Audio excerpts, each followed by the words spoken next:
Subscribe now and press the bell icon. Never miss an update.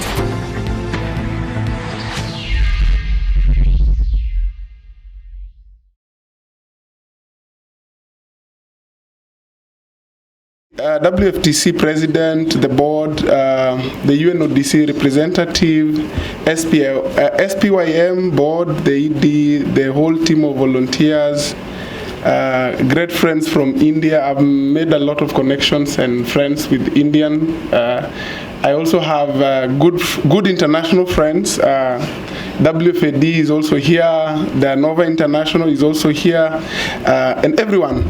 Allow me to, first of all, introduce myself. And if you look at the program, I'm not Rogers. Because I know people are looking at, who is this Rogers? The Rogers that we know is not this. So I'm George from Slum Child Foundation. I work with children and young people in the slums of Nairobi in Kenya. Allow me to address you on this special occasion on behalf of my mentor. Rogers is usually my mentor. He has been the one who has mentored me into this space. And he has not been able to make it here due to one or two or three other reasons that were beyond our control. Speaking on behalf of Rogers is not an easy thing, and wearing his shoes is not also an easy thing, but I want the shoes to know that I'll not give it peace until I'm done with what I'm doing here. So, good. Talking about the African therapeutic community, I mean, we are the youngest in the house, and Fedon, Shushma, and everyone else has been behind us and on our neck to ensure that we have the African TC. We've done a few things here and there, and to be able to jumpstart the process. At some point, we had a training in Uganda, and Shushma played a very important role to travel all the way through. And we must appreciate also the World Federation Against Drugs for being part of the journey to ensure that the original WFTC was formed. Apart from having the training in Uganda, we also had a meeting this year in Gothenburg that we were able now to have the structures in place, and Rogers was elected the president of Africa for WFTC, and I was elected the vice. And we've also had regional consultation to ensure that things are getting into space and right in order. The network has really grown slowly by slowly, and I'm also happy to say that by the time we were in Gothenburg, we didn't have South Africa in the house. But right now, we have our good friend Tennessee from South Africa. We need to appreciate. Yes, at least we are growing, and it's not only an East African thing, but it's a regional thing. But apart from that, why do we need, or why do we have the WFTC in Africa? One, we want to learn from the good presentation that we've seen here. And we've been learning also a lot. The Nova International, Lucia and the team, they've been very supportive to ensure that we get a lot of information. And Odyssey, Ed here, has also been of great help. And we are looking forward to benchmark. Actually, I was telling them that the first African TC community will be formed in the slum where I work. And we will ensure that we do enough benchmarking with the Odyssey in Louisiana and New York to ensure that we get the best practice and bring it home. Because having Ed has been there, working in a slum setup, like I know there is Calcutta here and all other slums, it's not easy. But bringing these people together and accommodating them for a period of 2 or 3 months, and you are not able to provide something good and tangible for them to be able to meet other family needs, it's not easy. So we want to benchmark and start the first therapeutic community in a low-resourced setup. So Shushma, I will be on your neck, and Fedon, please. Next time we'll be talking about that small TC community that has been formed in the slum setup. Then we are looking forward to see its growth.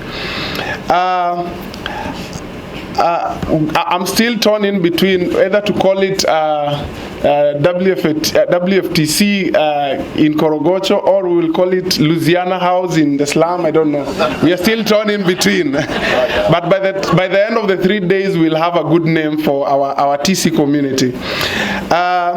As I said, Africa needs the TC community like yesterday. I think we've been left aside, and I must acknowledge that there are a lot of effort that are being put in place to ensure that our voices are heard. We are the silent majority, but we know our voices will be heard.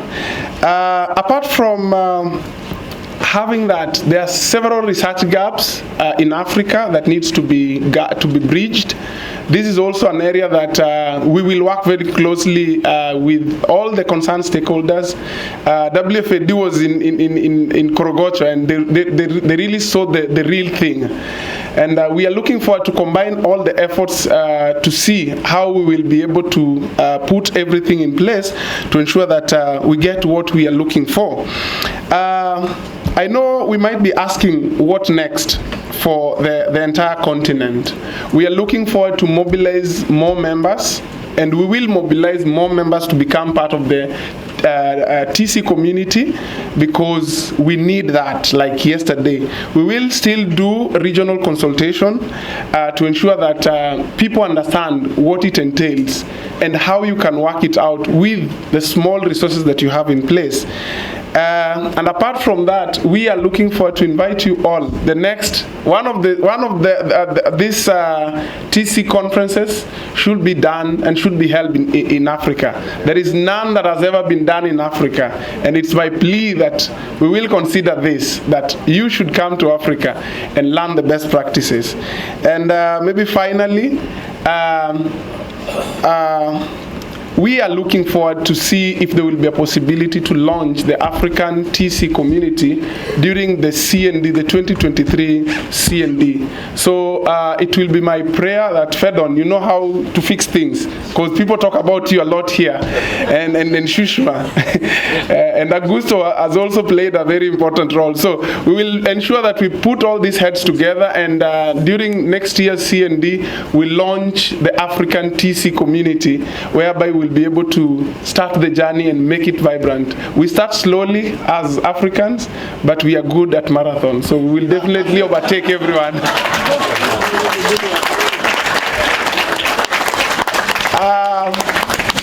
We've also had challenges to ensure that this thing works out well. We started well in Uganda, then COVID hit. Immediately, I think after the conference in Uganda, COVID came, and everything, you know how it went. But that does not mean that we will not journey. The world is slowly opening up. We are able to meet up again, but we will journey and ensure that with all the inadequate resources and the policy gaps that are there, we will make sure that we champion and make sure that the voices of Africa are not only heard during the African unions and all these other engagement with the civil society and everyone around, but we will be on top of the game during the CND and any other international forum. So in conclusion, allow me to say that African remains a silent majority voice when it comes to the TC, and I know the support by WFTC. With the support of WFTC, we are ready to bring the change, and the change that we want to bring will not only start with me, but will start with each and every single person in this room. It doesn't matter whether you come from India, Europe, Greece, or wherever. Just small word of encouragement, an advice will ensure that we change the whole narrative. It starts with Africa, and Africa will always be on the lead. Thank you very much. Thank you.